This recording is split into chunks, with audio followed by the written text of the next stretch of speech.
Hello dear students, my name is Panchal Prashant and I welcome you to World in Box.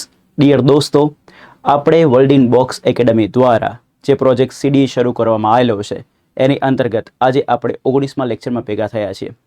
Project સીડી જે વિદ્યાર્થી મિત્રોને ખ્યાલ નથી એમને કહી દઉં કે સીડીનું ફૂલ નેમ થાય છે ક્રેક ડિસ્ક્રિપ્ટિવ ઇંગ્લિશ, એટલે કે મુખ્ય પરીક્ષામાં જે વર્ણનાત્મક અંગ્રેજી આવે છે એને આપણે ક્રેક કરવાનું છે. ઇંગ્લિશમાં જેટલી બી લખવામાં પ્રોબ્લેમ છે બધી જ પ્રોબ્લેમને દૂર કરવા માટે વન સ્ટોપ સોલ્યુશન એટલે કે વર્લ્ડ ઇન બોક્સ એકેડમી દ્વારા શરૂ કરવામાં આવેલો પ્રોજેક્ટ સીડીઈ. મને વિશ્વાસ છે કે તમે અત્યાર સુધી લીધેલા 18 જે લેક્ચર્સ છે એ તમે યુટ્યુબ ઉપર જે અવેલેબલ છે દરેક લેક્ચર્સ તમે જોયા હશે. આજનો જે લેક્ચર છે 19 એ લેક્ચર 19માં આપણે દોસ્તો પ્રેઝન્ટ કન્ટિન્યુઅસ ટેન્સ એટલે કે ચાલુ વર્તમાનકાળનો ફર્સ્ટ પેરેગ્રાફ લખતા શીખવાનું છે. ચાલુ વર્તમાનકાળ એવી રીતે તમામ ચાલુકાળની વાક્યરચના મેં લાસ્ટ લેક્ચરમાં શીખવાડેલી છે. જો તમે ના જોયું હોય લાસ્ટ લેક્ચર તો પ્લીઝ તમે પહેલાં એ લેક્ચર જોઈ લો જેથી કરીને તમને આ લેક્ચરમાં વધુ ખબર પડે. તો ચાલુ વર્તમાનકાળમાં ફર્સ્ટ પેરેગ્રાફ જે આજે ડિસ્કસ કરવાનો છે એનો જે આધાર રહેલો છે એ છે ભારતનું સંરક્ષણ આધુનિકીકરણ. ડન. તો આના બેઝ ઉપર આપણી પાસે આખો પેરેગ્રાફ છે જેને આપણે સ્ટેપ બાય સ્ટેપ ડિસ્કસ કરીશું. શું છે પેરેગ્રાફ આજે આપણી પાસે લખવાનું છે એટલા માટે દોસ્તો ચેપ્ટરનું નામ રાખેલું છે descriptive present continuous tense. Done. So please ધ્યાન આપજો. ભારતનું સંરક્ષણ આધુનિકીકરણ. ડન. સો આ આપણી પાસે પેરેગ્રાફ છે જેને હું એક વખત ગુજરાતીમાં રીડ કરું. તમે મારી સાથે જ રીડ કરતા જજો. તમે ભલે વિડીયો દેખતા હોય પરંતુ દોસ્તો આ લેક્ચર જ્યારે તમે જોવો છો ત્યારે તમે એકલા બેસો રૂમની અંદર અને તમે મારી સાથે બોલતા જાઓ. જેટલું બોલશો એટલું જલ્દી યાદ રહેશે. So please read it with me. Bharat તેના સંરક્ષણ માળખા અને ટેકનોલોજીને સુધારી રહ્યું છે. સરકાર વૈશ્વિક ભાગીદારો પાસેથી અદ્યતન શસ્ત્રો ખરીદી રહી છે. ડીઆરડીઓના વૈજ્ઞાનિકો સ્વદેશી મિસાઇલ સિસ્ટમ વિકસાવી રહ્યા છે. સશસ્ત્ર દળો વિદેશી રાષ્ટ્રો સાથે સંયુક્ત કવાયતો કરી રહ્યા છે. વ્યૂહાત્મક આયોજકો સરહદ દેખરેખ ક્ષમતાઓને વધારી રહ્યા છે. સો આપણો સરસ મજાનો પેરેગ્રાફ છે. હવે આ જે પેરેગ્રાફ છે એ ચાલુ વર્તમાનકાળમાં કઈ રીતે છે એ મારે તમને સમજાવવું છે, તો ધ્યાન આપવા નમ્ર વિનંતી. તમને અગાઉના લેક્ચરમાં બી વાત કરેલી છે કે જ્યારે ગુજરાતી ભાષામાં લખેલા વાક્યનો એન્ડ છું, છે, છીએ આનાથી થાય તો એ હંમેશા વાક્ય વર્તમાનકાળને બતાવે. તો આ તમામ વાક્યના એન્ડમાં તમે ધ્યાન આપો તો તમને છે દેખાય છે. તો છે પરથી ખબર પડી કે આ વાક્ય છે વર્તમાનકાળમાં. હવે ટેકનિકને સમજજો, એકદમ ફોકસ. હા, જો વાક્યમાં આવું લખ્યું હોય સુધારે છે, પછી આવું લખ્યું હોય ખરીદે છે, આવું લખ્યું હોય વિકસાવે છે, તો આ બધી જ ક્રિયાને સાદી ક્રિયા કહેવાય. કેવી ક્રિયા કહેવાય? સાદી. સુધારે છે, ખરીદે છે, વિકસાવે છે તો એ સાદી ક્રિયા છે. પરંતુ આ જ વસ્તુને આવી રીતે લખીને આપે સુધારી રહ્યું છે, ખરીદી રહ્યા છે, વિકસાવી રહી છે. ઇન શોર્ટ આવા શબ્દો લખ્યા હોય રહી, રહ્યા, રહ્યું, રહ્યો, આવા શબ્દો હોય તો એ એક ટોન એડ કરે છે. એ વાક્યમાં જે ટોન એડ કરે એ ટોન છે દોસ્તો ચાલુ ક્રિયાને બતાવતો ટોન. કેવી ક્રિયાને? ચાલુ. જેમ કે ટેકનોલોજીને સુધારી રહ્યું છે તો સુધારવાની ક્રિયા કેવી છે? ચાલુ છે. અદ્યતન શસ્ત્રો ખરીદી રહી છે તો ખરીદવાની ક્રિયા કેવી છે? ચાલુ છે. વિકસાવી રહ્યા છે તો રહ્યા આવ્યું એટલે ક્રિયા કેવી? ચાલુ. કવાયતો કરી રહ્યા છે, ક્ષમતાઓને વધારી રહ્યા છે. તો આ બધા જ વાક્યોમાં તમને એક શબ્દ દેખાય છે. એ શબ્દ છે રહ્યું, રહ્યા, રહી, રહ્યા. તો આવા બધા શબ્દો જ્યારે વાક્યમાં એડ થાય છે ને ત્યારે દોસ્તો વાક્યમાં ક્રિયા સાદી નથી હોતી, ત્યારે વાક્યમાં ક્રિયા ચાલુ થઈ જાય છે. તો દોસ્તો આપણે અહીંથી ઉઠાઈશું ચાલુ શબ્દને અને અહીંયા લગાવી દઈશું વર્તમાન કાળમાં. એટલા માટે આપણે કાળ રેડી થશે. કયો? ચાલુ વર્તમાન કાળ. રેડી છે? સો તમે જ્યારે ગુજરાતી લેંગ્વેજમાં કોઈ બી વાક્ય પોતાના મગજમાં વિચારો છો અને એ વાક્યના એન્ડમાં રહ્યો, રહી, રહ્યું, રહી, રહ્યા, રહ્યું આવા શબ્દો આવે છે તો એ વાક્ય હંમેશા કેવી ક્રિયા બતાવશે? ચાલુ. તો પ્લીઝ આ 4 શબ્દો યાદ રાખજો, જેનાથી તમને એડવાન્ટેજ મળશે. સો હવે આ ખબર પડી ગઈ કે આ પેરેગ્રાફ ચાલુ વર્તમાનકાળમાં કેમ છે. હવે આપણે જો એને લખવું હોય તો ચાલુ વર્તમાનકાળની વાક્યરચના આપણને આવડતી હોવી જોઈએ. તો વાક્યરચનાને યાદ કરતા પહેલા આ જે આપણું ટાઇટલ છે ભારતનું સંરક્ષણ આધુનિકીકરણ, એને હું પહેલાં ઇંગ્લિશમાં લખીને બતાવી દઉં. તો પ્લીઝ ધ્યાન આપજો. તમે એક શબ્દ સાંભળ્યો હશે આધુનિક. આ આધુનિક શબ્દ પરથી એક શબ્દ બને છે જે આપણા ટાઇટલમાં છે, આધુનિકીકરણ. રેડી? સો જો આધુનિકનું ઇંગ્લિશ શું થઈ આવડે ને તો આધુનિકીકરણનું થોડું ઘણું ઇંગ્લિશ આવડી જાય. તો આપણે સ્ટેપ બાય સ્ટેપ જઈને જોઈએ તો આધુનિકને ઇંગ્લિશમાં કહેવાય મોડર્ન. શું કહેવાય? મોડર્ન. અને એના પરથી એક શબ્દ બને આધુનિકીકરણ. તો મોડર્ન પરથી શબ્દ બને છે મોડર્નાઇઝેશન. શું બને છે? મોડર્નાઇઝેશન. ડન. પાછળ લાગી જશે ISATION. હવે તમે ગૂગલ જ્યારે કરશો ત્યારે મોડર્નાઇઝેશનના બે સ્પેલિંગ દેખાશે. એક આ સ્પેલિંગ બી છે અને એક આ સ્પેલિંગ બી છે. આ બંને સ્પેલિંગ 100% સાચા, બટ ફરક છે ઇંગ્લિશનો. આ છે બ્રિટિશ ઇંગ્લિશ અને આ છે અમેરિકન ઇંગ્લિશ. તો આપણો જે ભારત દેશ છે કઈ ઇંગ્લિશ ફોલો કરે છે? તો આપણો ભારત દેશ દોસ્તો બ્રિટિશ ઇંગ્લિશ ફોલો કરે છે, કારણ કે બ્રિટિશર્સ લોકોએ આપણને ઇંગ્લિશ લેંગ્વેજ શીખવાડેલી છે. તો આપણે કરેક્ટ સ્પેલિંગ એક્ઝામમાં લખવું હોય તો કયો લખવાનો? મોડર્નાઇઝેશન. સો પ્લીઝ આવી નાની નાની વસ્તુ યાદ રાખવી પડશે લખતી ટાઈમ. સો આધુનિક એટલે કે મોડર્ન, આધુનિક પરથી બન્યું આધુનિકીકરણ અને મોડર્નમાંથી બની ગયું શું? મોડર્નાઇઝેશન. ક્લિયર? સંરક્ષણને અંગ્રેજીમાં કહેવાય ડિફેન્સ. શું કહેવાશે? ડિફેન્સ. ને ભારતને કહેવાશે ઇન્ડિયા. નો ના નીનું નેનું અંગ્રેજી તમને ખ્યાલ જ છે. શું થાય છે? ઓફ. તો આ જે આપણું ટાઇટલ છે એને મારે ઇંગ્લિશમાં ક્રિએટ કરવું હોય તો બે રીતે થઈ શકે. વેરી ફર્સ્ટ, આપણને બધાને ખબર છે કે ગુજરાતી કરતાં ઇંગ્લિશ લેંગ્વેજ ઊંધી છે, તો પાછળથી આગળ આવવું પડશે. પરંતુ ગુજરાતી ભાષામાં લખેલું વિશેષણ અને નામ અને ગુજરાતી ભાષામાં અનેથી જોડાયેલા શબ્દો સીધે સીધા લખાય. તો એકદમ ધ્યાન આપજો. અહીંયા એક શબ્દ છે આધુનિકીકરણ, જે આપણા માટે એક નામ છે. આધુનિકીકરણ કેવું? સંરક્ષણ વાળું. તો એ એનું શું છે? વિશેષણ. તો વિના કેવી રીતે લખાય? સીધે સીધી. તો ફ્રેન્ડ્સ તમે ધ્યાન આપજો. પાછળથી શરૂ કરીશું પણ આ સીધું આવશે. તો એને કહેવાય ડિફેન્સ મોડર્નાઇઝેશન. નો ના નીનું અંગ્રેજી થશે ઓફ અને ભારત છે એટલે એનું ઇંગ્લિશ થશે ઇન્ડિયા. તો આપણા માટે સરસ મજાનું જે ગુજરાતીમાં ટાઇટલ છે એને ઇંગ્લિશમાં રેડી કર્યું છું, defence modernisation of India. Clear? આ જ વસ્તુને બીજી રીતે લખવું હોય તો પણ લખાય. ફ્રેન્ડ્સ, ગમે તેના સંરક્ષણ આધુનિકરણની વાત થાય છે કે ભારતના જ, તો ભારતના જ. સો ફ્રેન્ડ્સ, અહીંયા ધ્યાન આપવાનું એ છે કે જ્યારે નો ના નીનું નેથી જોડાયેલો શબ્દ છે એમાં આગળ રહેલો શબ્દ એ પાછળ ઉપર શું બતાવતું હોય? માલિકી બતાવતું હોય. તો એને લખવું હોય તો એપોસ્ટ્રોફી એસનો ઉપયોગ કરીને બી લખી શકાય. બટ ક્યારે લખાય? જ્યારે આ નો ના નીનું નેની પહેલાં લખેલો શબ્દ કોઈ દેશને બતાવતો હોય, કોઈ મોટા ઓર્ગેનાઇઝેશન એટલે કે સંસ્થાને બતાવતો હોય, કાં તો કોઈ વ્યક્તિને બતાવતું હોય, ત્યારે આપણે દોસ્તો એપોસ્ટ્રોફી એસનો ઉપયોગ કરીને લખી શકીએ છીએ. તો ભારત એક દેશ છે તો એપોસ્ટ્રોફી એસનો ઉપયોગ કરીને લખવું હોય તો લખી શકાય. હવે રૂલને સમજો. આગળ બી રૂલ આપણે ડિસ્કસ કરેલો છે. જ્યારે તમે એપોસ્ટ્રોફી એસ લગાવો છો ત્યારે દોસ્તો એને ઊંધું કરીને લખવાની જરૂર નથી. આ પહેલો પાર્ટ આવશે પહેલા સ્થાને, બીજો પાર્ટ બીજા સ્થાને, ત્રીજો પાર્ટ ત્રીજા સ્થાને, એટલે કે સીધું લખાશે. તો એ કેસમાં ભારતનું સંરક્ષણ આધુનિકીકરણ લખવું હોય તો આવી રીતે લખાય, ઇન્ડિયાઝ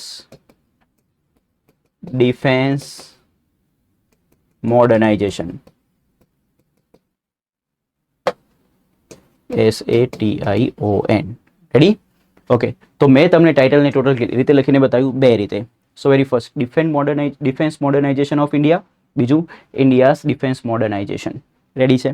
સો ટાઇટલ આવડી ગયું છે. પેરેગ્રાફ છે ચાલુ વર્તમાનકાળમાં. તો આપણે આ પેરેગ્રાફને લખવું હોય તો ચાલુ વર્તમાનકાળની વાક્યરચના આવડતી હોવી જોઈએ.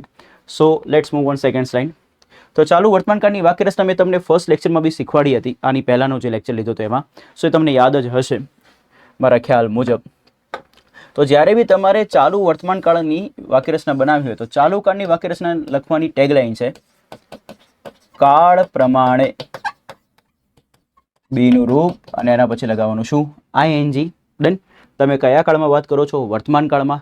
તો અહીંયા વર્તમાન કાળ પ્રમાણે રૂપ આવશે. તો વર્તમાન કાળ પ્રમાણે બીનું રૂપ લગાવવાનું પછી આવશે ING, એટલે આપણી વાક્યરચના રેડી થઈ જાય. સો વેરી ફર્સ્ટ, કર્તા, વર્તમાન કાળ પ્રમાણે બીનું રૂપ, પછી લગાવવાનું ક્રિયાપદનું ING વાળું રૂપ, પછી કર્મ અને પછી અન્ય શબ્દો. કર્તાને ઇંગ્લિશમાં કહેવાય સબ્જેક્ટ. કર્તાના સ્થાને લખવું હોય તો લખી શકે. તો સૌથી પહેલાં આવ્યું કર્તા. સબ્જેક્ટ લખો તો બી ચાલે. વર્તમાન કાળ પ્રમાણે બીના રૂપની વાત કરીએ તો બીનું વર્તમાન કાળનું રૂપ આપણે ફર્સ્ટ લેક્ચરમાં શીખ્યા હતા, એટલે કે આની પહેલાંના લેક્ચરમાં શું આવ્યું હતું? એમિઝાર. અને એના પછી ક્રિયાપદનું કયું રૂપ આવશે? ING. પછી કર્મ અને અન્ય શબ્દો. સો આને કહેવાય સંપૂર્ણ વાક્યરચના. શું આવ્યું? કર્તા, એમિઝાર, ING, કર્મ અને અન્ય શબ્દ. હવે પ્રશ્ન એ છે કે કોની સાથે એમ આવે, કોની સાથે ઇઝ આવે અને કોની સાથે આર આવે એ જાણવું હોય તો તમને મેં લાસ્ટ લેક્ચરમાં વાત કરી હતી કે આઈ સાથે શું આવશે એમ, કરતા વી યુ ધે પ્લુરલ હોય તો એની સાથે આર, ને કરતા હી શી ઇટ સિંગ્યુલર હોય તો એની સાથે આવશે ઇસ. પ્લીઝ આને યાદ રાખજો કારણ કે લખવામાં દરેક જગ્યાએ જરૂર પડશે. આઈ સાથે am, we you they plural સાથે are, he she it singular સાથે ઇસ. સો હવે સરસ મજાના વાક્યો છે આપણી પાસે એક્ઝામ ઓરિએન્ટેડ. એ વાક્યોને આપણે હવે ઇંગ્લિશમાં ટ્રાન્સલેટ કરવાનો પ્રયત્ન કરીએ. તો સૌથી પહેલું વાક્ય જે આજના પેરેગ્રાફનું છે, ભારત તેના સંરક્ષણ માળખા અને ટેકનોલોજીને સુધારી રહ્યું છે. તો અહીંયા એક શબ્દ છે દોસ્તો, સુધારવું. સુધારવા માટે ઘણા બધા શબ્દોનો ઉપયોગ કરી શકાય, જેમ કે એક શબ્દ છે ઇમ્પ્રૂવ. શું કરવું? ઇમ્પ્રૂવ. તો અહીંયા આપણને દેખાય છે રહ્યું છે એટલે ક્રિયા ચાલુ છે. ચાલુ ક્રિયામાં કેવું રૂપ આવે? આઈએનજી વાળું. તો ઇમ્પ્રૂવનું જ્યારે આઈએનજી બનાવવું હોય તો ટેકનિક શીખો. જ્યારે ક્રિયાપદના મૂળ રૂપનો એન્ડ ઈથી થતો હોય અને એમાં તમારે આઈએનજી લગાવવું હોય તો આ ઈ પ્રેમથી નીકળી જાય છે અને પછી સીધે સીધું શું લાગશે? આઈએનજી. તો ઇમ્પ્રૂવમાંથી શબ્દ બનશે શું? ઇમ્પ્રૂવિંગ. એવી રીતે બીજો બી એક શબ્દ છે સુધારવા માટે, એને કહેવાય એનહેન્સ કરવું. તો એનહેન્સનું આઈએનજી બનાવવું હોય તો બને એનહેન્સિંગ. ઈ નીકળી જશે, શું લાગશે? આઈએનજી. ત્રીજો શબ્દ છે અપગ્રેડ કરવું. સુધારવું એટલે શું કરવું? અપગ્રેડ કરવું. અને એના પરથી શબ્દ બનશે અપગ્રેડિંગ, આઈએનજી વાળું રૂપ. રેડી છે? ત્રણેયમાં દેખો એન્ડ શેનાથી થાય છે? ઈથી. તો જ્યારે આઈએનજી લગાવ્યું એટલે ઈ નીકળી જાય ને શું લાગે? આઈએનજી. એના પછી દોસ્તો આપણે આ જે શબ્દ છે તેના સંરક્ષણ માળખા અને ટેકનોલોજી, આને લગતા શીખવું છે. તો પ્લીઝ સ્ક્રીન ઉપર નજર રાખજો, એકદમ ફોકસ.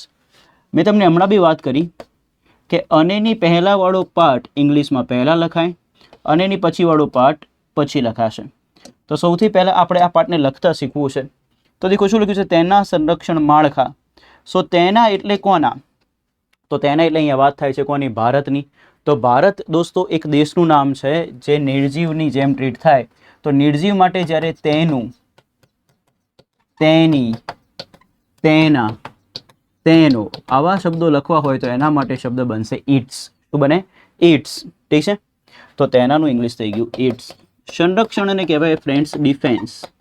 શું કહેવાય? ડિફેન્સ. માળખું. માળખા શબ્દ જે આપણે છે ને, આપણે અગાઉ બી લેક્ચર્સમાં જોયેલું છે. માળખાને કહેવાય ઇન્ફ્રાસ્ટ્રક્ચર. ઇન્ફ્રાસ્ટ્રક્ચર. ઇન્ફ્રાસ્ટ્રક્ચરનો સ્પેલિંગ તૈયાર કરવો તો આવી રીતે તૈયાર કરાય. Infra, INFRA. સ્ટ્રક યાદ કરો, સ્ટ્રક, STRUC. Structure, TURE. જ્યારે બી ચર બોલો એટલે TURE આવે. તો ઇન્ફ્રાસ્ટ્રક્ચરનો આખો સ્પેલિંગ તૈયાર થઈ ગયો. INFRA STRUC અને TURE. આવી રીતે બ્રેક કરીને તમે તૈયાર કરી શકો. ચલો જોઈને એક વખત બોલો. INFRA STRUC TURE. અને ઇંગ્લિશમાં કહેવાશે એન્ડ, ટેકનોલોજીને કહેવાશે ટેકનોલોજી. ક્લિયર છે? તો તેના સંરક્ષણ માળખા અને ટેકનોલોજીનું આખું ઇંગ્લિશ થયું it's defence infrastructure and technology. So please friends screen ઉપર જોઈ લેજો. It's defence infrastructure and technology. તો જેટલા જરૂરી વાક્ય બતાવી બધા જોઈ લીધા છે. હવે આપણે આ વાક્યને ફ્રેમ કરીએ. ફ્રેમ કરવા માટે સૌથી પહેલાં જરૂર પડે કર્તાની. અને કર્તાને શોધવા માટે દોસ્તો આપણે પ્રશ્ન પૂછવો પડશે વાક્યમાં. શેનાથી? કોણથી. પૂછો કોણ તેના સંરક્ષણ માળખા અને ટેકનોલોજીને સુધારી રહ્યું છે? તો જવાબ મળે છે ભારત. તો આપણા માટે કર્તા થયો કોણ? ભારત. ભારતને ઇંગ્લિશમાં કહેવાશે ઇન્ડિયા. હવે કાળ જોઈ લો. સુધારી રહ્યું છે એટલે વર્તમાન કાળ. રહ્યું, રહી, રહ્યા, રહ્યો આવે એટલે ક્રિયા ચાલુ. ભેગું કરીને કાળ બને કયું? ચાલુ વર્તમાન કાળ. તો ચાલુ વર્તમાન કાળની વાક્યરચના હવે તમને યાદ જ છે. વર્તમાન કાળ પ્રમાણે બીનું રૂપ થશે એમિઝાર અને એના પછી આવશે આઈએનજી. તો ભેગું બોલું તો બોલાય એમિઝાર આઈએનજી. સો આપણે જ્યારે વાક્ય રચનામાં એમ, ઇઝ, આર અને પછી આઈએનજી મૂકવાનું થશે તો આ એમિઝારમાંથી શું આવશે? ક્યાંથી નક્કી થશે? તો કર્તા પરથી. કર્તામાં લખેલું છે શું? ભારત.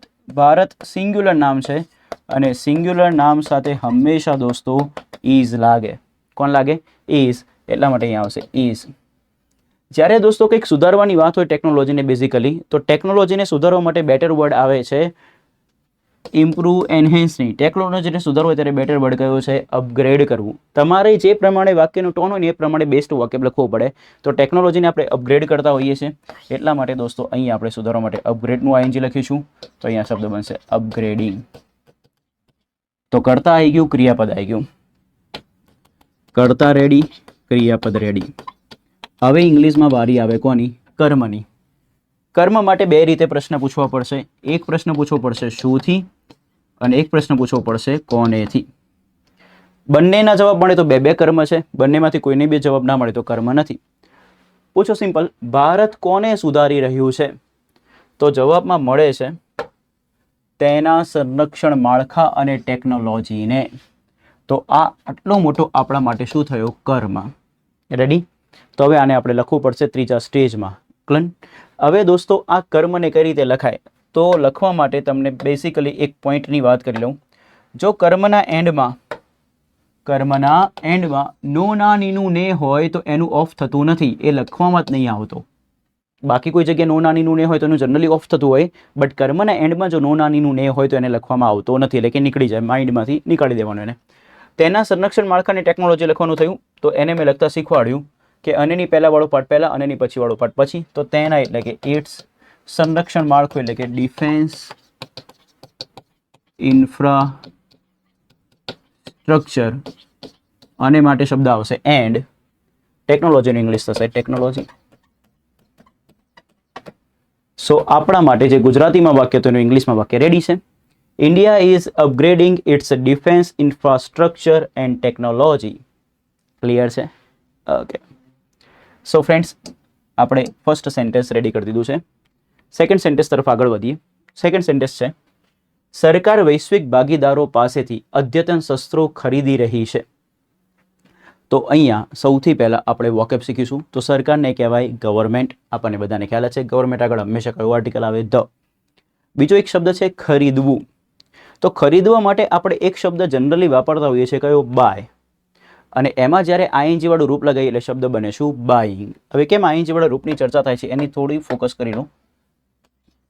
રહી છે તો રહી આવ્યું એટલે ક્રિયા કેવી થઈ ગઈ? ચાલુ. ચાલુ ક્રિયા છે એટલે હંમેશા કેવું રૂપ આવે? આઈએનજી વાળું. તો બાયનું આઈએનજી વાળું રૂપ શું થાય? બાઈંગ.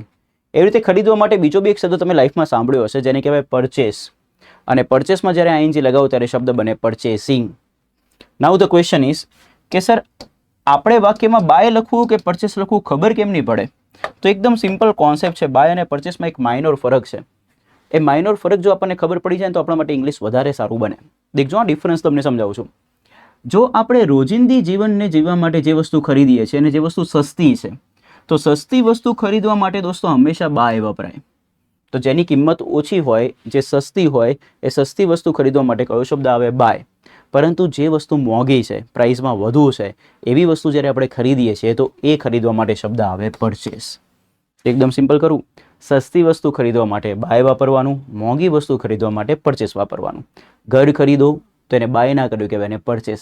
કાર ખરીદો તો બાય નહીં, પરચેસ. પણ પેન ખરીદો તો બાય, બુક ખરીદો તો બાય, લોટ ખરીદો તો બાય. ઠીક છે?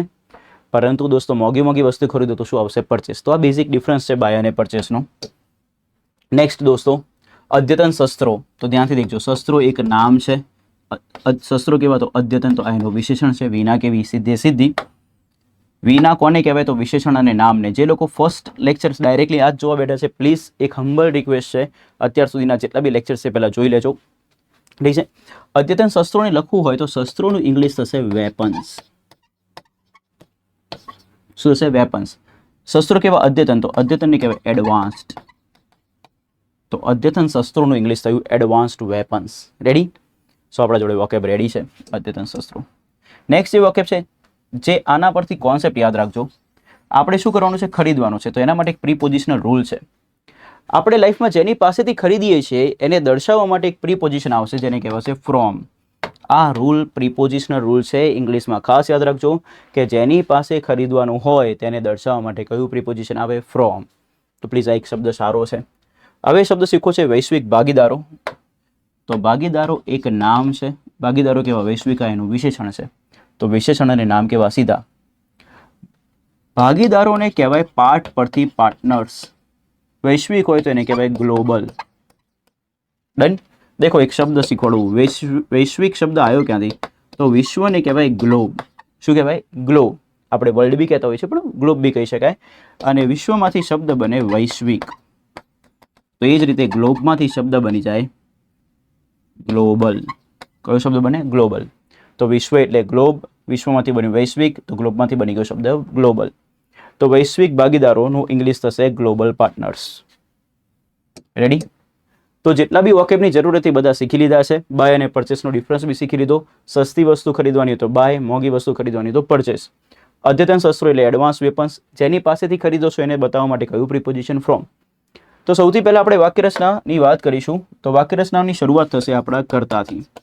કર્તાને શોધવા માટે પ્રશ્ન પૂછીશું કોણથી. પૂછો કોણ અદ્યતન શસ્ત્રો ખરીદી રહ્યું છે? તો આપણને જવાબ મળે છે સરકાર. તો આપણા માટે કર્તા થયો કોણ? સરકાર. સરકારને ઇંગ્લિશમાં કહેવાય ગવર્મેન્ટ. તો આપણે અહીંથી લખવાની શરૂ કરીએ. ગવર્મેન્ટની આગળ હંમેશા the article. So the government. બીજા સ્ટેજમાં આવશે ક્રિયાપદ. તો ક્રિયા કઈ છે? ખરીદી રહી છે. તો પહેલા કાળ ઓળખો. છે એટલે વર્તમાન કાળ. રહી, રહ્યું, રહ્યા, રહ્યો આવે તો ક્રિયા ચાલુ. આ બંને શબ્દોને ભેગું કરો તો ચાલુ વર્તમાન કાળ. જેની વાક્ય રચના હોય છે દોસ્તો એમિઝાર પ્લસ આઈએનજી. એમિઝારમાંથી શું આવશે? કર્તા પરથી નક્કી થશે. કર્તા તરીકે કોણ છે? ગવર્મેન્ટ. તો ગવર્મેન્ટ એક સિંગ્યુલર નામ છે. સિંગ્યુલર નામ સાથે શું આવે? ઇઝ. હવે શું ખરીદી રહી છે? તો અદ્યતન શસ્ત્રો. દોસ્તો શસ્ત્રો કદી સસ્તા ના હોય, હંમેશા મોંઘા હોય. અને મેં તમને વાત કરી કે મોંઘી વસ્તુ ખરીદવી છે તો એના માટે બાય ના લખાય. મોંઘી વસ્તુ ખરીદવી છે તો એના માટે શું આવે? પરચેસ. તો ઇઝ પરચેસિંગ. તો ફર્સ્ટ સ્ટેજમાં કર્તા, સેકન્ડ સ્ટેજમાં ક્રિયાપદ ને થર્ડ સ્ટેજમાં આવે કર્મ. કર્મ માટે કાં તો શું કાં તો કોનેથી પ્રશ્ન પૂછો. પૂછો સરકાર શું ખરીદી રહી છે? તો શુંથી પ્રશ્ન પૂછે એટલે જવાબ મળે છે શું? અદ્યતન શસ્ત્રો. તો આપણો કર્મ છે. તેને ઇંગ્લિશમાં લખાશે advanced weapons. Ready? Okay. This is O. હા, કદાચ તમને પ્રોપર દેખાતું ના હોય તો I should write properly weapons. Clear? So the government is purchasing advance weapons. તો કરતા આવી ગયું, ક્રિયાપદ આવી ગયું, કર્મ આવી ગયું. હવે લાસ્ટ સ્ટેજમાં આવે અન્ય શબ્દો. તો આના સિવાય બાકીના જે શબ્દો વધે બધાને કહેવાય અન્ય શબ્દો. તો અન્ય શબ્દો આપણે જોઈ લઈએ સ્ક્રીન ઉપર. નજર એકદમ ફોકસ. હા, તો અન્ય શબ્દોમાં શું આવ્યું? વૈશ્વિક ભાગીદારો પાસેથી. તો આને લખવું હોય તો કેવી રીતે લખાય? તો સિમ્પલ વસ્તુ વિચારો કે પરચેસ કરવાની ક્રિયા કરી તો જેની પાસેથી ખરીદવાનું હશે એને દર્શાવવા માટે દોસ્તો એક ફ્રોમ પ્રિપોઝિશન આવે. તો પૂછો કોની પાસેથી ખરીદવાના છે? તો વૈશ્વિક ભાગીદારો પાસેથી. તો વૈશ્વિક ભાગીદારોને લગતા પહેલા પાસેથીનું અંગ્રેજી લખવું પડશે અને એને દર્શાવવા માટે શબ્દ આવશે ફ્રોમ. તો આને કહેવાય પ્રિપોઝિશનલ રૂલ. તો પ્લીઝ આપણે એને હાઇલાઇટ કરીએ. તો ફ્રોમ. હવે જેની પાસેથી ખરીદવાના હોય એ કોની પાસેથી ખરીદવાના છે? તો વૈશ્વિક ભાગીદારો. તો વૈશ્વિક ભાગીદારોને ઇંગ્લિશમાં કહેવાય global partners. Ready? So the government is purchasing advanced weapons from global partners.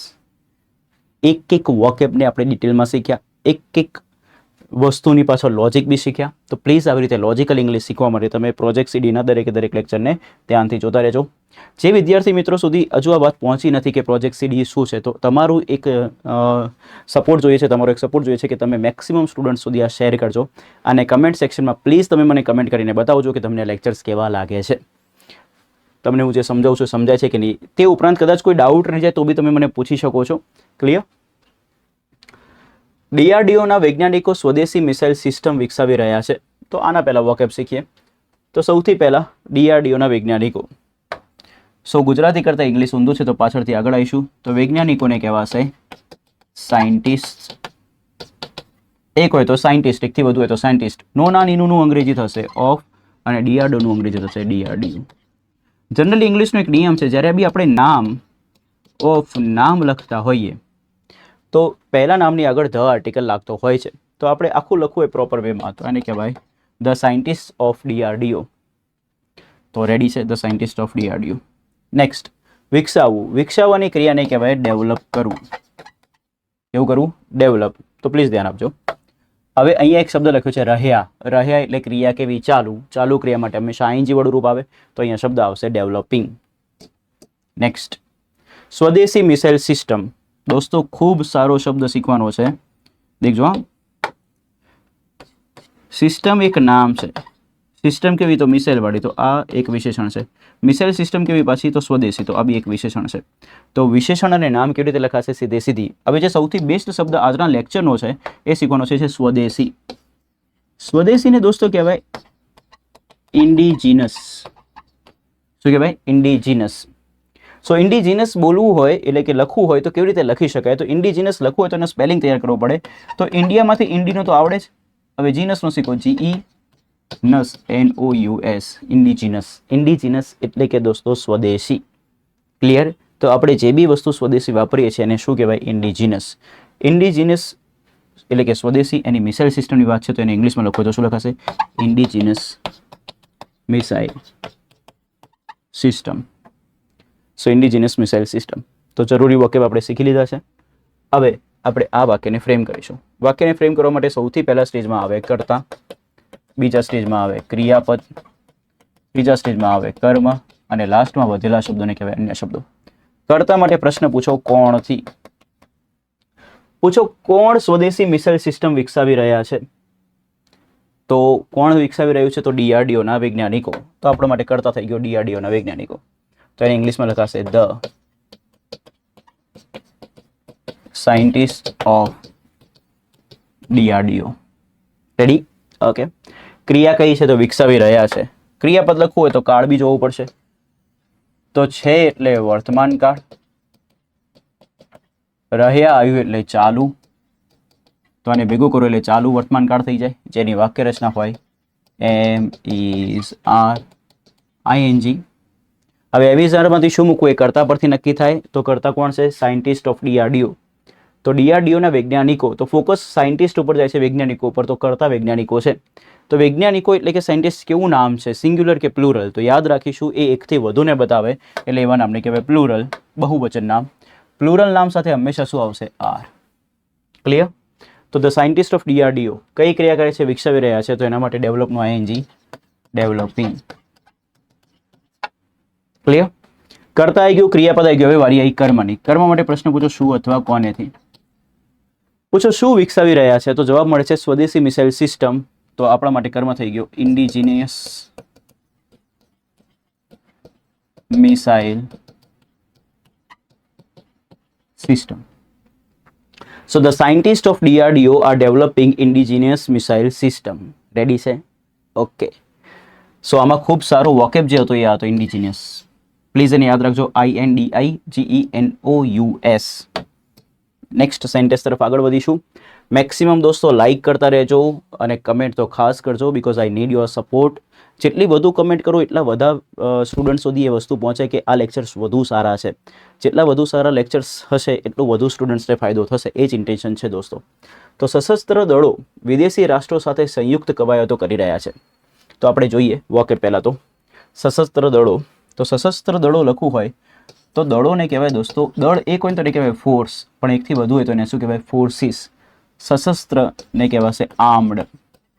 Done? તો એને સશસ્ત્ર દળોને ઇંગ્લિશમાં કહેવાય આર્મ્ડ ફોર્સિસ. હવે રૂલ એવો છે કે જ્યારે નેવીની વાત કરીએ, આર્મીની વાત કરીએ, એરફોર્સની વાત કરીએ તો હંમેશા એ દળોની આગળ ધ આર્ટિકલ લાગતો હોય. તો આનું આખું ઇંગ્લિશ થશે the armed forces. Ready? Okay. બીજો એક શબ્દ છે કરવું. તો કરવા માટેનો નોર્મલ શબ્દ આવે ડુ. અને અહીંયા રહ્યું લખેલું છે એટલા માટે ક્રિયા ચાલુ છે, ચાલુ ક્રિયા માટે આવે ING વાળું રૂપ. તો ડુનું ING થાય ડુઈંગ. આ નોર્મલ ક્રિયા કરવા માટે તો ડુ અને ડુઈંગ. પરંતુ કોઈ એક્સરસાઇઝ કરી રહ્યા હોઈએ તો ત્યારે એને કરવા માટેની વાત આવે દોસ્તો કંડક્ટ કરવું. શું કરવું? કંડક્ટ. કંડક્ટ માટે બીજો સારો શબ્દ ING વાળું રૂપ બને કંડક્ટિંગ. ક્લિયર? તો સશસ્ત્ર દળોનું અંગ્રેજી ધ આર્મ્ડ ફોર્સિસ. કરવું એટલે ડુ અથવા ડુઈંગ. નોર્મલ ક્રિયા હોય લાઈફની તો ડુ અથવા ડુઈંગ.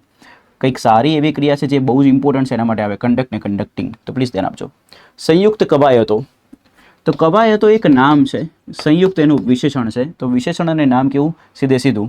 કવાયતોને કહેવાય એક્સરસાઇઝ. એકથી વધુ છે તો એક્સરસાઇઝીસ. સંયુક્તને કહેવાય દોસ્તો જોઈન્ટ. આ આપણે તમે જીકેમાં બી ઘણી જગ્યાએ સાંભળતો હશો કરંટ અફેર્સમાં કે જોઈન્ટ એક્સરસાઇઝ છે. ભારતે આ દેશ સાથે જોઈન્ટ એક્સરસાઇઝ કરી. ઠીક છે? તો સંયુક્ત કવાયતોને શું કહેવાય? Joint exercises. સો પ્લીઝ ધ્યાન આપજો. નેક્સ્ટ, સાથે. કોઈની સાથે જ્યારે કોઈ વસ્તુ થતી હોય તો સાથે માટે એક પ્રિપોઝિશન આવે જેને કહેવાય વિથ. અને લાસ્ટ વોકેબ વિદેશી રાષ્ટ્રો. તો રાષ્ટ્રો એક નામ છે. રાષ્ટ્રો કેવા વિદેશી, તો એનું વિશેષણ છે વિના કેવું સીધું. તો વિદેશી રાષ્ટ્રોને લખવું હોય તો વિદેશીને ઇંગ્લિશમાં કહેવાય ફોરેન, અને રાષ્ટ્રોને કહેવાય નેશન્સ. Foreign Nations. તો પ્લીઝ ધ્યાન આપજો, ફોરેન નેશન્સ. ફોરેનનો સ્પેલિંગ ખૂબ સરસ છે, તમે ધ્યાન આપો તો તમારે તૈયાર થઈ જાય.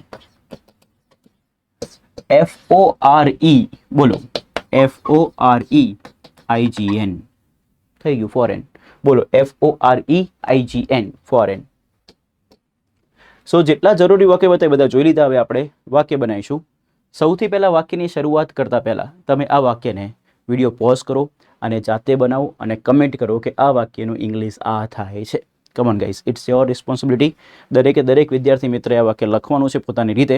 આ એક તમારા ટેસ્ટની જેમ છે એવું માની લો કે આ હું તમને આપું, સો તમે આને વાક્ય બનાવી શકો. So please pause this video and frame it. દરેકની કમેન્ટ આવી જોઈએ. ઓનેસ્ટલી લખજો. સો આઈ હોપ તમે સેન્ટેન્સ બનાવી દીધું હશે દોસ્તો. હવે આપણે આ વાક્યને બનાવીએ. જો સૌથી પહેલા વાક્યની શરૂઆત થશે કર્તાથી. કર્તા માટે પ્રશ્ન પૂછવો પડશે કોણથી. પૂછો કોણ સંયુક્ત કવાયતો કરી રહ્યા છે? તો સશસ્ત્ર દળો, તો એને કહેવાશે the armed forces. Ready? Okay. કઈ ક્રિયા છે? તો કરી રહ્યા છે. કરવાની ક્રિયાને કહેવાય કંડક્ટ કરવું. અને કાળ નક્કી કરી લઈએ. છે એટલે વર્તમાન કાળ, રહ્યા એટલે ચાલુ, તો આને કહેવાય ચાલુ વર્તમાન કાળ. જેની વાક્ય રચના તમને હવે યાદ જ છે, એમિઝાર ING. તો એમિઝારમાંથી શું આવશે? કર્તા પરથી નક્કી કરો. અહીંયા ફોર્સિસની વાત છે એટલે દળોની વાત છે, જે બહુવચન નામ છે. બહુવચનને કહેવાય પ્લુરલ. પ્લુરલ સાથે આવશે આર. રેડી? હવે કરવાની ક્રિયા માટે ડુઈંગ નહીં લખીએ આપણે. અહીંયા એક્સરસાઇઝની વાત છે, તો એક્સરસાઇઝને કંડક્ટ કરવામાં આવે તો એના માટે લખાય કંડક્ટિંગ. રેડી? હવે પૂછો સશસ્ત્ર દળો શું કરી રહ્યા છે? તો જવાબ મળે છે શુંનો સંયુક્ત કવાયતો કરી રહ્યા છે. શું કરી રહ્યા છે? સંયુક્ત કવાયતો. તો ફ્રેન્ડ્સ, જ્યારે આપણે ગુજરાતીમાં શું કે કોનેથી પ્રશ્ન પૂછીએ છીએ અને જે જવાબમાં મળે છે એને આપણે કર્મ કહેવાય. શું કહેવાય? કર્મ. તો સંયુક્ત કવાયતો આપણો કર્મ છે. કર્મ લખવામાં આવે થર્ડ સ્ટેજમાં, તો એને લખાશે જોઈન્ટ એક્સરસાઇઝીસ. બાકી વધેલા શબ્દોને કહેવાશે અન્ય શબ્દો. અન્ય શબ્દોમાં કોણ છે? વિદેશી રાષ્ટ્રો સાથે. તો ગુજરાતી કરતાં ઇંગ્લિશ ઊંધું છે તો પાછળથી આગળ આવશે. તો પહેલાં લખવું પડશે સાથે. સાથેને કહેવાશે વિથ. વિદેશી રાષ્ટ્રો જે છે એ વિશેષણ અને નામ છે, તો સીધું તો એને લખાશે ફોરેન. રાષ્ટ્રોને કહેવાશે નેશન્સ. એક હોય તો નેશન, એકથી વધુ હોય તો નેશન્સ. રેડી? સો આખું વાક્ય રેડી થઈ ગયું આપણું. The armed forces are conducting joint exercises with foreign nations. Clear છે? આ જે પેરેગ્રાફ છે, આ જે સેન્ટેન્સ છે, એમાં સારું વાક્ય બધું એક આ. બીજો તો કવાયતોને કહેવાય એક્સરસાઇઝ, વિદેશીને કહેવાય ફોરેન. સો આટલા સારા છે, તમે એને તૈયાર કરી નાખજો. નેક્સ્ટ, વ્યૂહાત્મક આયોજકો સરહદ દેખરેખ ક્ષમતાને વધારી રહ્યા છે. તો ખૂબ સરસ વાક્ય છે. સૌથી પહેલા વોકેબ જોઈશું. વ્યૂહાત્મક આયોજકો. તો વ્યૂહાત્મક આયોજકોને શીખવું હોય તો એને ઇંગ્લિશમાં કહેવાય સ્ટ્રેટેજિક પ્લાનર્સ અથવા તો ઓર્ગેનાઇઝર્સ. પણ આને કહેવાય કઈ રીતે? તો એ શીખવું પડશે. તો તમે કદાચ આવો શબ્દ સાંભળ્યો છે, વ્યૂહરચના. વ્યૂહરચનાને ફ્રેન્ડ્સ કહેવાય સ્ટ્રેટેજી. શું કહેવાય? સ્ટ્રેટેજી. This is GY. હવે આ વ્યૂહરચના પરથી એક શબ્દ બને જેને કહેવાય વ્યૂહાત્મક. તો સ્ટ્રેટેજી પરથી શબ્દ બની જાય છે સ્ટ્રેટેજિક. રેડી? તો વ્યૂહરચના એટલે સ્ટ્રેટેજી, વ્યૂહાત્મક એટલે સ્ટ્રેટેજિક. આયોજકો એટલે કે જે આયોજન કરતા હોય. આયોજન કરવું, આયોજન કરવાની ક્રિયાને કહેવાય પ્લાન કરવું અથવા તો ઓર્ગેનાઇઝ કરવું. ડન? જે લોકો આયોજન કરતા હોય એ લોકોને કહેવાય આયોજકો. આયોજકોને પ્લાન પરથી કહેવાય પ્લાનર્સ અને ઓર્ગેનાઇઝ પરથી કહેવાય ઓર્ગેનાઇઝર્સ. તો વ્યૂહાત્મક આયોજકો લખવું હોય તો આ આયોજકો નામ છે. આયોજકો કેવા? વ્યૂહાત્મક. તો એનું વિશેષણ છે. કેવું લખાય? સીધું. તો વ્યૂહાત્મકનું અંગ્રેજી સ્ટ્રેટેજિક, આયોજકોનું અંગ્રેજી પ્લાનર્સ અથવા તો ઓર્ગેનાઇઝર્સ. તો આખો શબ્દ શું બન્યો? સ્ટ્રેટેજિક પ્લાનર્સ અને ઓર્ગેનાઇઝર્સ. કોઈ બી શબ્દ ફ્રેમ કરો છો તો કેવી રીતે ફ્રેમ થાય છે, ઇંગ્લિશમાં કેવી રીતે થયો છે, એ તમને એકચ્યુઅલીમાં ખબર હોવી જોઈએ. સ્ટેપ બાય સ્ટેપ જાણશો તો વધુ લોંગ ટર્મ સુધી યાદ રહેશે. વધારો કરવું, તો વધારો કરવા માટે દોસ્તો શબ્દ આવે એનહેન્સ કરવું, ઇન્ક્રીઝ કરવું. અને તમે અહીંયા ધ્યાનથી દેખશો તો રહ્યા લખ્યું છે. રહ્યા છે એટલે ક્રિયા ચાલુ છે, એટલે એનું આપણે આઈએનજી વાળું રૂપ બી બનાવવું પડશે. કેમ? કારણ કે ઇંગ્લિશમાં ચાલુ ક્રિયા બતાવવા માટે હંમેશા કેવું રૂપ આવે? આઈએનજી. અને ઇંગ્લિશમાં ક્રિયા ચાલુ છે ખબર કેમ નહીં પડે? જ્યારે તમે આવા શબ્દો બોલો, રહ્યું, રહ્યા, રહી, રહ્યો, આવા બધા શબ્દો ચાલુ ક્રિયા બતાવે. તો એનહેન્સનું આઈએનજી બનશે એનહેન્સિંગ. બીજું, વધારો કરવા માટે એક શબ્દ વપરાય ઇન્ક્રીઝ, ને ઇન્ક્રીઝનું આઈએનજી શું થાય? ઇન્ક્રીઝિંગ.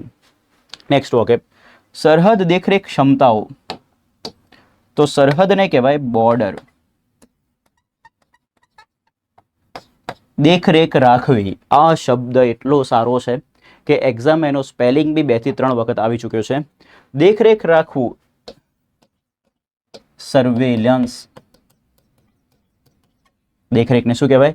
સર્વેલન્સ. સર્વેલન્સનો સ્પેલિંગ ખૂબ ઇઝી છે અને આપણે તૈયાર કરીએ તો સૌથી પહેલા SUR, this is R, SUR, પછી વેલ, PEIL, પછી લેન્સ, LANCE.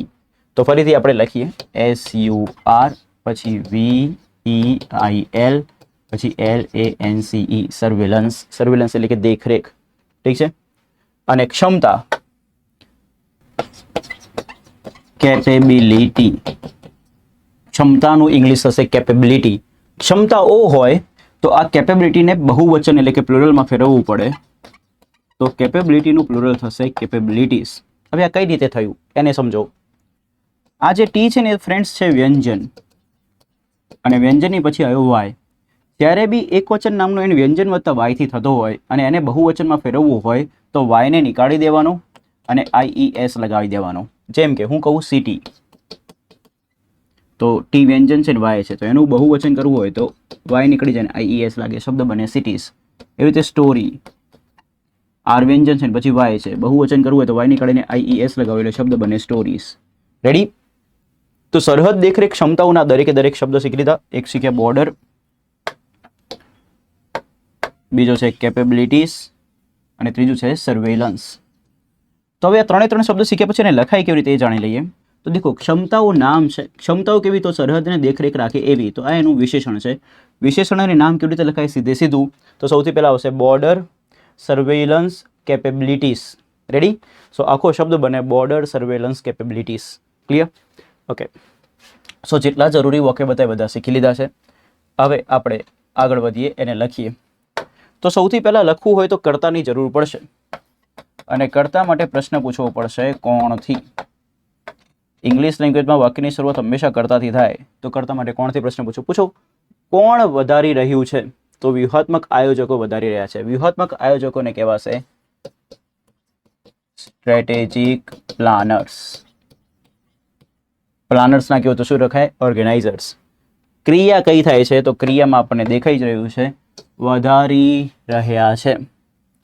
તો કયો કાળ છે પહેલા જોવું પડશે. તો રહ્યા છે એટલે વર્તમાન કાળ, ને રહ્યું, રહી, રહ્યા આવે એટલે ક્રિયા ચાલુ. બંને શબ્દોને ભેગું કરો એટલે કાળ બને ચાલુ વર્તમાન કાળ.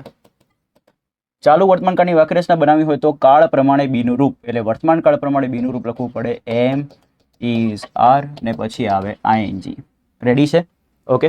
સો હવે એમ ઇઝ આરમાંથી શું આવશે? એ કર્તા પરથી નક્કી થશે. કર્તામાં લખેલું છે પ્લાનર્સ, તો પ્લાનર્સ પ્લુરલ નામ છે, અને પ્લુરલ સાથે હંમેશા શું આવે? આર. કઈ ક્રિયા કરે છે? વધારો કરવાની. સો ફ્રેન્ડ્સ, જ્યારે કોઈ સંખ્યામાં વધારો થતો હોય કે જથ્થામાં વધારો થતો હોય તો એને વધારો દર્શાવવા માટે બેટર વર્ડ છે ઇન્ક્રીઝ. પણ અહીંયા તો ક્ષમતામાં વધારો થાય છે. શેમાં? ક્ષમતાને વધારે છે. તો ક્ષમતા કોઈ સંખ્યા નથી, કોઈ જથ્થો નથી, તો એના માટે બેટર વર્ડ છે વધારો કરવા માટે સારો શબ્દ કયો છે? એનહેન્સ. તો એનહેન્સમાંનું ING વાળું રૂપ શું થશે? એનહેન્સિંગ. એનહેન્સિંગ. તો કર્તા થઈ ગયું, ક્રિયાપદ થઈ ગયું. હવે વારી આવે કર્મની. તો ત્રીજા સ્ટેજમાં કર્મ લખાય, કર્મ માટે શું અથવા કોનેથી પ્રશ્ન પૂછવો પડે. પૂછો. વ્યૂહાત્મક આયોજકો કોને વધારી રહ્યા છે? તો આપણને જવાબ મળે છે સરહદ દેખરેખ ક્ષમતાને. તો આપણો કર્મ છે. હવે આને લખાય કેવી રીતે? તો રૂલ તમને કહી દઉં friends, please focus on the screen, કે આ આપણો કર્મ છે, અને કર્મના એન્ડમાં જ્યારે નો ના નીનું ને આવે તો એને લખવામાં આવતો નથી. તો આપણા માટે શબ્દ બને શું? સરહદ દેખરેખ ક્ષમતા. આટલું લખવું હોય તો કઈ રીતે લખાય? તો એની ચર્ચા ડિટેલમાં કરી તો લખાશે બોર્ડર, સર્વેલન્સ, કેપેબિલિટીઝ. ડન. સર્વેલન્સનું સ્પેલિંગ ખાસ શીખજો. SURVEILLANCE. આ એક્ઝામમાં એઝ અ સ્પેલિંગ બી પૂછાય છે. તમને ક્યાંય તકલીફ પડવી જ ના જોઈએ ઇંગ્લિશમાં. ઠીક છે. તો આખું વાક્ય શું બન્યું? Strategic planners are enhancing border surveillance capabilities. તો આ તો સરસ મજાનું દોસ્તો 5મા નંબરનું વાક્ય, જેમાં ખૂબ સારા વાક્ય હતા. એક તો સ્ટ્રેટેજિક પ્લાનર્સ એક સારો શબ્દ છે, એનહેન્સ સારો શબ્દ છે, પછી આ સર્વેલન્સ સારો શબ્દ છે. તો આવી રીતે તમે યાદ રાખી શકો છો. રેડી? સો ફ્રેન્ડ્સ, આ 5 સેન્ટેન્સીસને આપણે લખ્યા છે.